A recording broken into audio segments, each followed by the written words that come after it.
So you were at Selfridges when the buzz bomb came. Yeah, the buzzman came down, and my buddies, when I saw them a few minutes later, were flat in a wall of Selfridges department store. The good Lord again watched out for me. The good Lord watched out for me later when I only got hurt so lightly, relatively, and I got diagnosed as an ulcer. Well, laying in a hospital in England wasn't bad because within a week they were going to ship me back to America. In the meantime, my close buddy, whom I went to school with in Czechoslovakia, who upon my recommendation came to England and enlisted in the American Air Force while in England, thought that he too was sick. And he had a thyroid problem. And he was in a hospital while I was there. He eventually also came to America. But I came to America and I arrived in New York Harbor. We were supposed to come by plane, but it was adverse weather, so we came on the Queen Mary. At that time, a hospital ship. Within 6 days, we crossed the ocean because it had to zigzag. It couldn't go straight. We were laying in, many of us, in one cabin. Arrived in New York Harbor, April 12th, 1945. The message that we received, Roosevelt has died. But another vision that I will never forget, every individual who could crawl, walk, in any way, tried to get on deck, on the top deck of the ship, with the steel plates still visible in their head, with one leg, one arm, one eye, coming to see the Statue of Liberty. That's a sight that you cannot forget, when no matter how you felt, you came back to America and greeted the people, the Statue of Liberty. While laying in a hospital in Staten Island, this is where it happened to me. In the bed next to me lay the gentleman from the deep south. He was about as black as the black race will allow it to be. And I was standing up at that time, next to my bed, laying twillums. And he says, "What are you doing there, soldier?" And he says, "I'm doing my morning prayers." "What kind of prayers are those?" I told him, "Morning prayer, this is the typical sign of the way I'm doing it." He said, "What kind of religion is that?" He says, "I'm Jewish. I'm proud to be a Jew." He says, "You can't be a Jew. All Jews have horns." He goes like that to me. "All Jews have horns." I says, "Where do you get that?" He says, "Well, I've been told that all the time, and all the Jews that I know have horns." And I tried to talk to him. I stayed with that gentleman next to him on a train after leaving Staten Island, being shipped across country on a hospital train ship to Birmingham Hospital in Van Nuys, California. And now it's Birmingham High School here.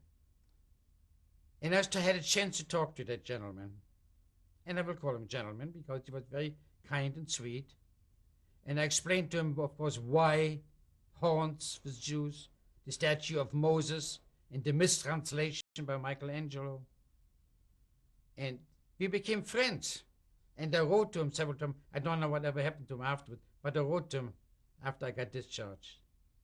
And this is the important to me, as in my Judaism, that we must teach. We must learn to forgive people that do these things. We must, the guy that calls me wrong, the guy that calls me name, does it because he's ignorant. Most Nazis that we had in Germany were sold by a bill of goods by a master orator, by a top salesman. No matter how wrong, they were sold the wrong car. And whether it's the wrong car or the wrong idea, we cannot hold them all responsible for it. We must not forget what happened. Like I wanted him not to forget, but I wanted him to understand. And teaching and explaining and smiling, I think is our biggest weapon that we have in Judaism, that we must tell. We are people of the book, not just a book, but of all the books. And we must learn and teach. This is my objective in life. That's what I want to do. I think you've actually answered the question I would have asked you, which is what you wanted to pass on to your children and grandchildren now that it's some 50 years after the war is over. And I think you've just said it very well. I don't believe that we must be running around with blinders. My son-in-law is not Jewish. He believes in a Jewish way. He wears a Mogen David, or a chai he wears on his chain. Fine. But I do not believe in the blind that if you love somebody, that you cannot do the old tradition that you cry and you call a person dead when they marry out of their religion. I don't believe in that. I officiated at inter-religious marriages because I feel we gain rather than lose if we do it properly, through explaining, through teaching. I'm in jail every single week.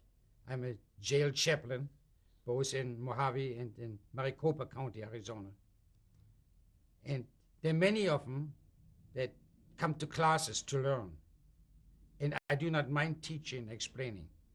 We do not go out and look for converts in Judaism, but we like to explain and teach.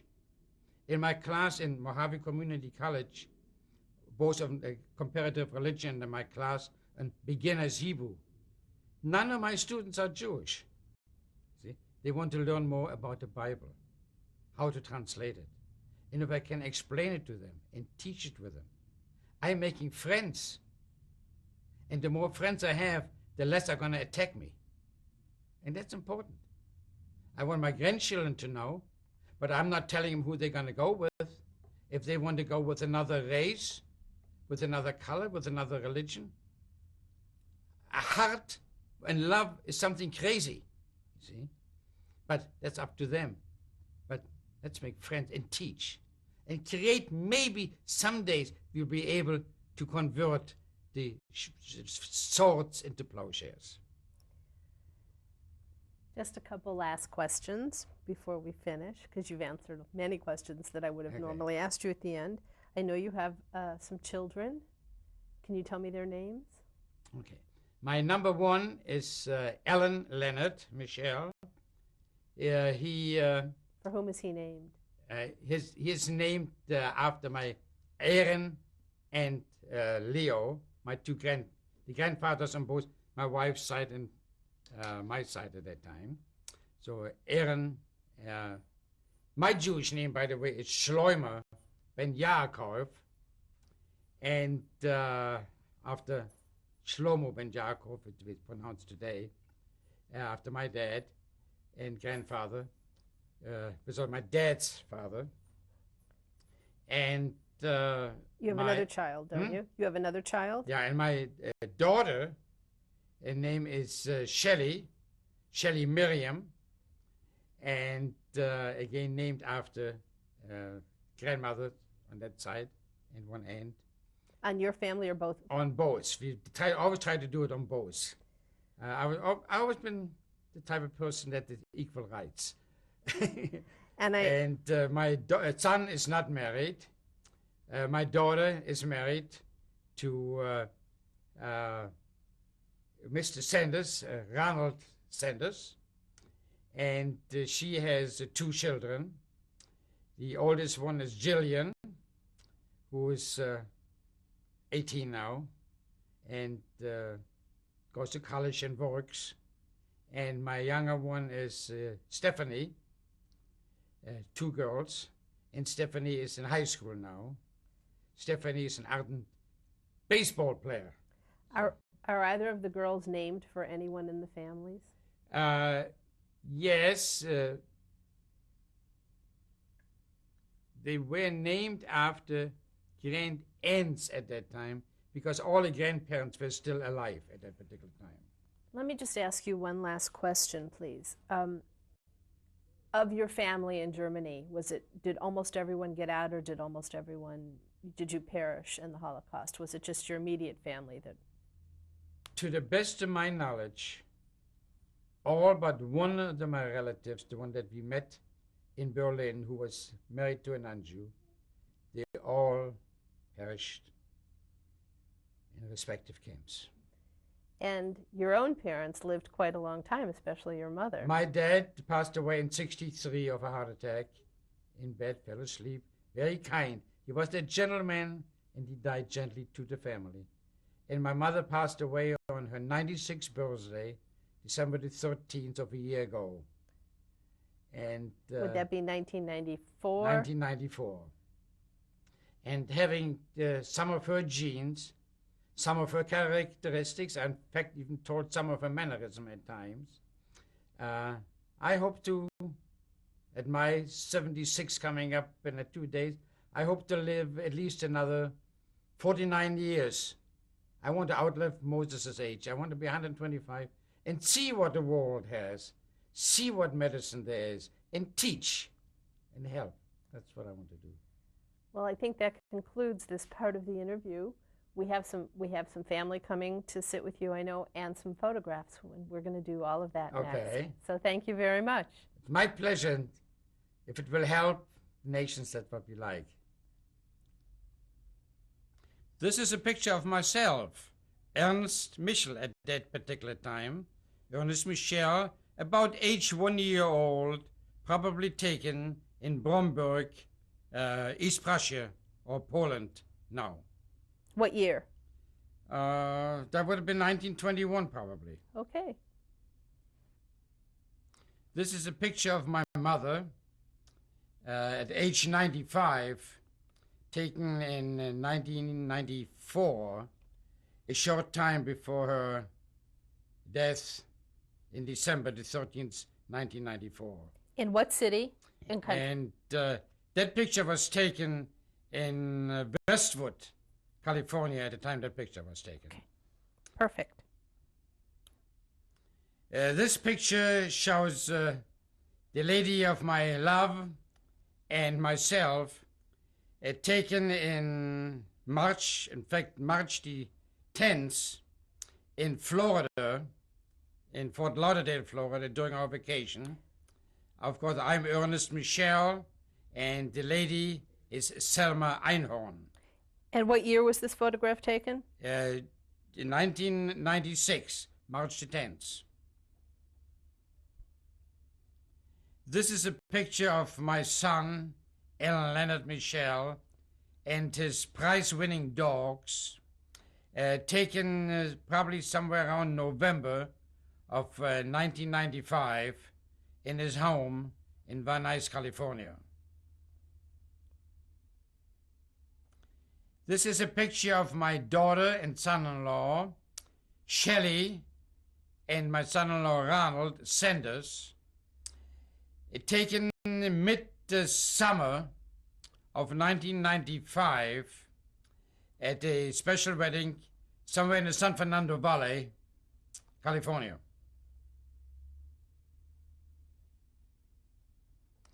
This is a picture of my granddaughters, the Sanders children.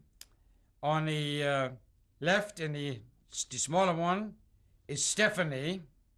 She's now age 14 and going to high school in the San Fernando Valley. And the older one is Jillian. Jillian is going to college and also working. She's 18 years now, both of them living in Canoga Park, California. And what year was this photograph taken? This picture was probably taken in 1994. I have separate pictures, but none of them together like that. That's perfect. Okay, Ernie, I see you have some members of your family here, so why don't you introduce them to us? Yeah, I'm very pleased to have as many here as I can. On my extreme left is my son, Alan, who lives not too far away from my sisters, who on my right is whose husband that's Ronald Sanders, and my daughter, however, could not be here this afternoon. So my son Alan is really representing my firstborn, carrying on the name of Michel in the family here. And next to him is my older granddaughter, Jillian. She just came home and was not able to bring my little granddaughter with her, as she is an ardent ball player and could not attend this particular session.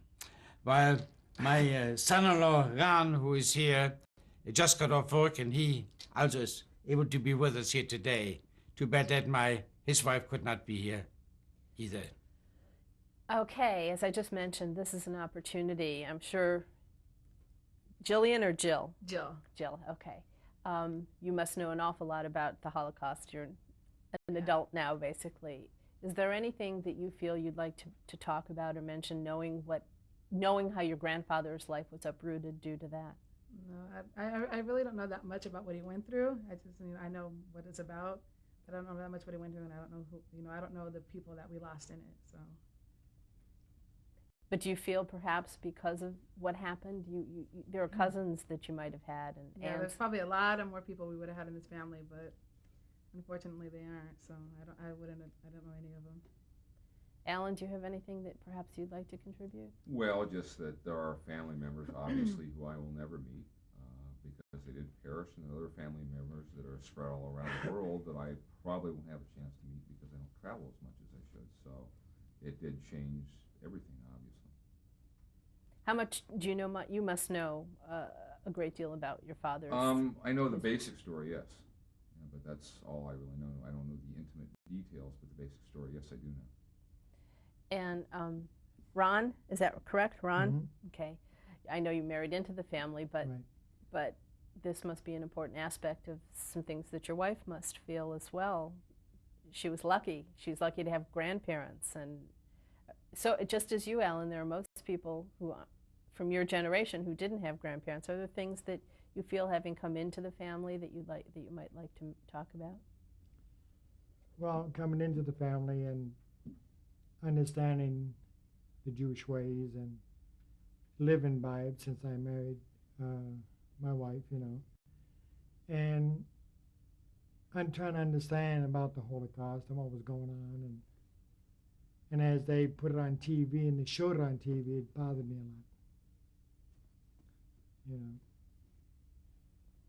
But the grandparent thing, that is something that you, Alan, you had your grandparents. Yes, I did. And So. which is very unusual for people of your generation. Do you realize how lucky you were? Yes, because after talking to my grandparents, particularly my grandmother, I did go to Europe quite a few years ago, and one of the places I did see when I was there, I did go to Auschwitz when I was there. It was an experience, to say the least. Not much else, honestly, but. If I may, Dean, we had the opportunity for my daughter to go over to Europe and see some of the sites that where we have been at prior to the war. And during the same time, while Alan was involved in the Vietnamese issue, and he was over in Vietnam and got messed up a little bit over there. So I think since he came back, he also been over in Europe, did some traveling, but I think both of us, both him and I, have done our part for our new country and have shed a little bit for our new country. That's true. So we're here now. Right? That's true. Well, I think, as we said to you, Jill, this would just take a couple minutes of your time. This really concludes everything for the interview and the photographs and the family. This is your last opportunity. If there's anything you'd like to say about your grandfather or your father, this is the moment to do it. No. Ooh, not really, no. Okay. Thank you very much. Thank you.